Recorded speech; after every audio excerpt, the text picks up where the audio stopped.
ரதியக்கா அடுப்படியில் இன்றைக்கி அக்கா புரட்டாசி மாதம் கறி குழம்பு செய்கிறத பாருங்கள்.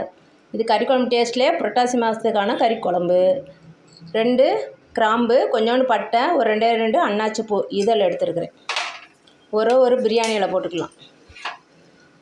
ஒரு 10 சின்ன வெங்காயமும் ஒரு மீடியம் சைஸ் பெரிய வெங்காயமும் கட் பண்ணி வச்சுருக்கிறேன். ஃபுல்லாக சின்ன வெங்காயம்னாலும் போட்டுக்கோங்க. நீங்கள் சின்ன வெங்காயம் நல்லா வதக்கிக்கலாம்ப்பா. கொஞ்சம் லைட் ப்ரௌனாக வரணும். இப்போ வெங்காயம் நல்லா வதங்கிருச்சுப்பா. இந்த இஞ்சி பூண்டு கொஞ்சம் அக்கா தட்டி வச்சுருக்கேன். கொஞ்சமாக ஒரு சின்ன பீஸ் இஞ்சும் 2 பல் பூண்டும் அப்படி தோலோடு தான் தட்டி வச்சுருக்கிறேன். அதை போட்டு கொஞ்சம் வதக்கிக்கலாம். சாரிப்பா அக்கா, ஆயில் எவ்வளோ ஊற்றுனேன்னு உங்களுக்கு சொல்ல மறந்துட்டேன். ஒரு குழிக்கரண்டி ஆயில் ஊற்றிருக்கிறேன் அக்கா. அவ்வளோதான். இது கொஞ்சம் வதங்கட்டும். இப்போ அடுத்து அக்கா வந்து 2 பச்சை மிளகா கீரி வச்சுருக்கிறேன். மீடியம் சைஸ் தக்காளி 2 பொடியாக கட் பண்ணி வச்சுருக்கேன். கொஞ்சோண்டு கறிவேப்பிலை எல்லாத்தையும் போட்டுருவோம். இது நல்லா வதங்கணும். இப்போ வந்து நம்ம மீடியம் சைஸு ஸ்பூனுக்கு 1 ஸ்பூன் ஃபுல்லாக கல் உப்பு. நீங்கள் தூள் உப்பு கூட போட்டுக்கோங்க. அக்கா கல் உப்பு தான் யூஸ் பண்ணுவேன். இது கொஞ்சம் நல்லா வதக்கிடலாம். இப்போ தக்காளி வெங்காயம் எல்லாமே நல்லா வதங்கிருச்சு. இப்போ அடுத்து நம்ம மசாலா போட போகிறோம். ஒரு 1/4 ஸ்பூனு மஞ்சத்தூள், ஒரு மீடியம் சைஸ் ஸ்பூனு தனி மிளகாத்தூள் 1 ஸ்பூன் ஃபுல்லாக போடுறேன் அக்கா. இதுவும் தனியாத்தூளும் 1 ஸ்பூன் ஃபுல்லாக போடுறேன்.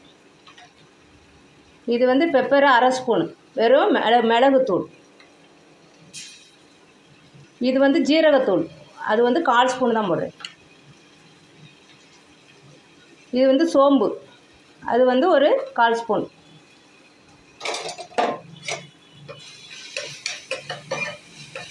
இது நல்லா எல்லாம் வதங்கணும். கொஞ்சம் ஒரு பச்சை வாசனை கொஞ்சம் போட்டு. இப்போ அக்கா சோம்புத்தூளும் ஜீரகத்தூளும் வீட்டில் தான் அரைச்சி வச்சுருப்பேன். அது 1/4 ஸ்பூன் போட்டிருக்கேன். தனியாத்தூள் 1 ஸ்பூனு, தனி மிளகாத்தூள் 1 ஸ்பூனு, அப்புறமா மஞ்சத்தூள் ஒரு 1/4 ஸ்பூனு, மிளகுத்தூள் ஒரு 1/4 ஸ்பூன், ஜீரகத்தூள் சோம்புத்தூள் எல்லாமே 1/4 ஸ்பூன்.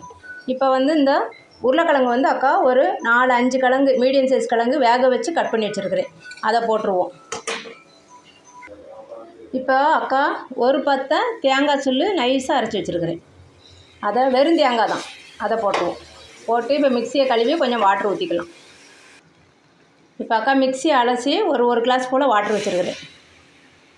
அந்த தேங்காய் அரைச்ச மிக்சியை கழுவிட்டு 1 கிளாஸ் வாட்டர் ஊற்றிக்கோங்க. கொஞ்சம் கிரேவி கொஞ்சம் கெட்டியாக வேணும் அப்படின்னா இந்த அளவு போதும். கொஞ்சம் தண்ணியாக இருக்கணும், ஊற்றி சாப்பிட்ணும். இட்லி தோசை எல்லாத்துக்கும், நம்ம பூரி சப்பாத்தி எல்லாத்துக்குமே ஊற்றி சாப்பிட்லாம். ரொம்ப டேஸ்டியாக கறி குழம்பு டேஸ்ட்டில் இருக்கும் இந்த கிரேவி. இன்னும் கொஞ்சம் அக்கா வாட்டர் ஊற்றிக்க போகிறேன். உங்களுக்கு கிரேவி பெரட்டின மேனிக்கு வேணும்னா இவ்வளோ தண்ணி வைக்காதீங்க. இது அக்கா வந்து ஊற்றி சாப்பிட்ற மாதிரி இட்லி தோசை அந்த மாதிரி ஊற்றி சாப்பிட்ற மாதிரி வச்சுருக்கிறேன். அவ்வளோதான். இப்போ நம்ம வந்து குக்கரை மூடிடலாம். இப்போ காரம் சால்ட்டு எல்லாமே நீங்கள் உங்கள் டேஸ்ட்டுக்கு பார்த்துக்கோங்க. அக்காவுக்கு கரெக்டாக இருக்குது, எல்லாம் கரெக்டாக இருக்குது. இப்போ மூடிடலாம். இப்போ குக்கர் மூடியாச்சு. மீடியம் ஃப்ளேமில் வச்சு ஒரு விசில் வரட்டும், நம்ம எடுத்துடலாம்.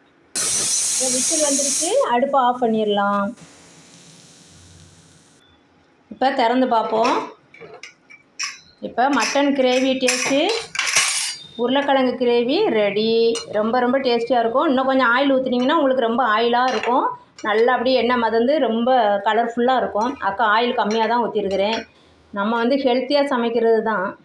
அதனால் நீங்கள் இது மட்டன் கிரேவி டேஸ்ட்டில் இந்த புரட்டாசி மாதம் மட்டன் சாப்பிடணும் போல் இருந்துச்சு அப்படின்னா மட்டன் கிரேவி டேஸ்ட்டில் கொஞ்சோண்டு கொத்தமல்லி தூவிக்கலாம். மட்டன் கிரேவி டேஸ்ட்டில் இந்த உருளைக்கிழங்கு பொட்டேட்டோ கிரேவி வச்சு சாப்பிட்டு பாருங்கள். ரொம்ப டேஸ்டியாக இருக்கும். இது ரதியக்கா ஸ்டைலில் வச்சு பாருங்கள். ரொம்ப டேஸ்டியாக நல்ல இட்லி தோசை சப்பாத்தி எல்லாத்துக்குமே சாப்பிட்லாம்ப்பா. ரொம்ப டேஸ்டியாக இருக்கும்.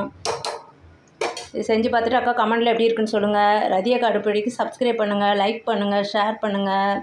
தேங்க்யூப்பா.